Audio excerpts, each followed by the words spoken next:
कहते हैं पैसा अच्छा भी है और बुरा भी। पैसा आपको अगर अच्छी लाइफस्टाइल देता है, आपका स्टैंडर्ड ऑफ लिविंग इम्प्रूव करता है, तो कहीं ना कहीं आपको बिगाड़ता भी है। क्योंकि अगर पैसा ज्यादा होगा तो खर्च भी ज्यादा होगा, और खर्चा किसी अच्छी जगह पर हो ये अमूमन कम ही होता है, क्योंकि पैसे को सही जगह लगाने का दिमाग हर किसी के पास होता भी नहीं, और जिसके पास होता है वो देता भी नहीं।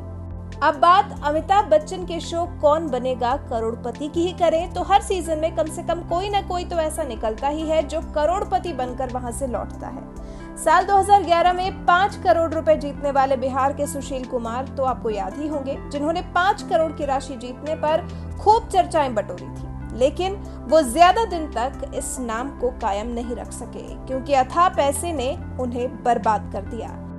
कौन बनेगा करोड़पति के बाद अपनी बर्बादी के दिनों को सुशील कुमार ने खुद सोशल मीडिया के जरिए साझा किया है।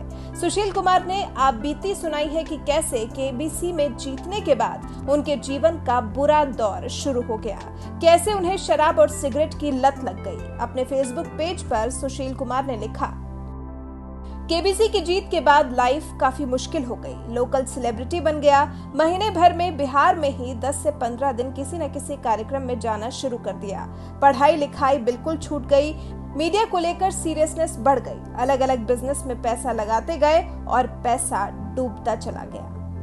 गुप्त दान देने का भी चस्का लग गया। बहुत सा पैसा दान दिया। ऐसे में कई ऐसे लोगों से भी पाला पड़ा जो ठग थे।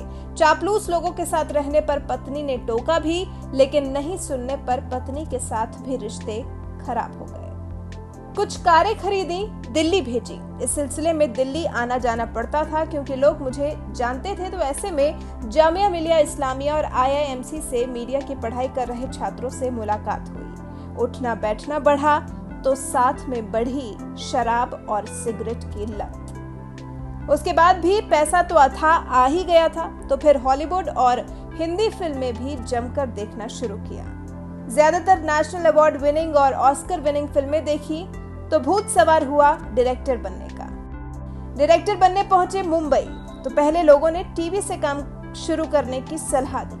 वो भी नहीं हो पाया तो एक प्रोडक्शन हाउस में काम करना शुरू किया, लेकिन ज्यादा दिन तक वो भी नहीं चल पाया। लेकिन मुंबई में कम से कम एक जो चीज अच्छी हुई वो ये कि वहाँ खूब फिल्में देखी और अच्छी किताबें पढ़ी।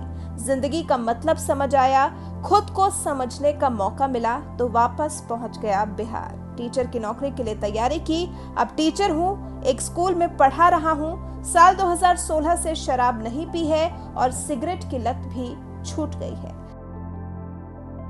तो किसी ने शायद पैसे को लेकर सच ही कहा है, या फिर सुशील कुमार की जिंदगी पर तो ये कहावत बिल्कुल ठीक बैठती है कि मैं पैसा हूँ और नमक की तरह हूँ, जो जरूरी तो है मगर जरूरत से ज्यादा हो तो जिंदगी का स्वाद बिगाड़ देता है।